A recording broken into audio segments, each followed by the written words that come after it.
Okay, so you may have heard that there's no electric field inside a conductor, and that's why it's safe to be inside a car during a thunderstorm. The electricity kind of just flows around you. So why is it that there is no static electric field inside a conductor? So let's take a look here. So here's our quintessential comb that we had from before with its negative charge. Let's place a piece of metal in the vicinity of this comb so it feels its electric field. So what ends up happening is these negative charges will attract positive charges towards them and repel the negative charges. So within this conductor, this end is positively charged, this end is negatively charged, in such a way that the electric field inside is cancelled. So what happens is the comb's electric field by itself, forget about the conductor, it's going to be pointing in this direction. You have the field going towards a negative charge. As far as the conductor is concerned, by itself, this end is positive, this end is negative, so it creates an electric field inside which is pointing to the right. That's called a screening electric field. So as a result, this cancels that electric field and there's no electric field inside.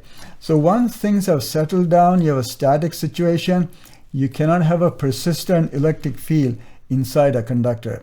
So think of it this way. You have mobile carriers inside the conductor, usual electrons, which can move about. If you had an electric field, those charges can move, therefore they will move. They'll continue to move until there's no more electric field. So if there's an electric field applied, the positive charges will move in this direction, the negative away.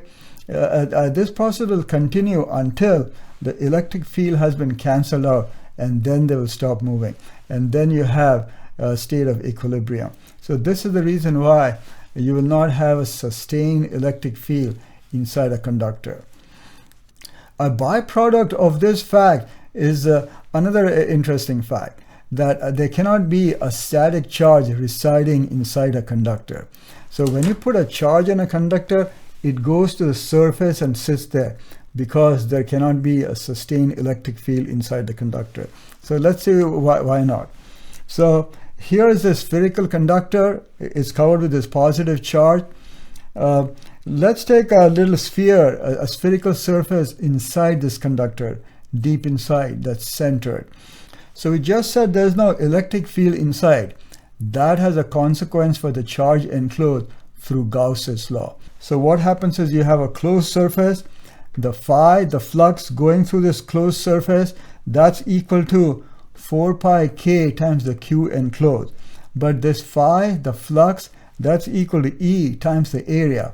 Since E is 0 inside, this flux ends up being 0. If the flux is 0, then the charge inside must be 0 because 4 pi k times the enclosed charge equals the flux. So as a consequence, the 0 E gives it the further consequence that the charge inside is 0. So that's why anytime you have a metal sphere, you put charge on it, the charge will sit on the outside of the conductor. There'll be nothing inside. Now I want to add a note to that.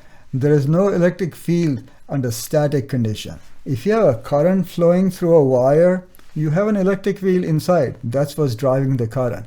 So when you have charges moving, while they're moving, there will be an electric field inside, unless it's a superconductor. But in a static case, once you put charges and things have settled down, the charges on the surface will screen the interior from the electric field. So there won't be an electric field inside the conductor under static conditions.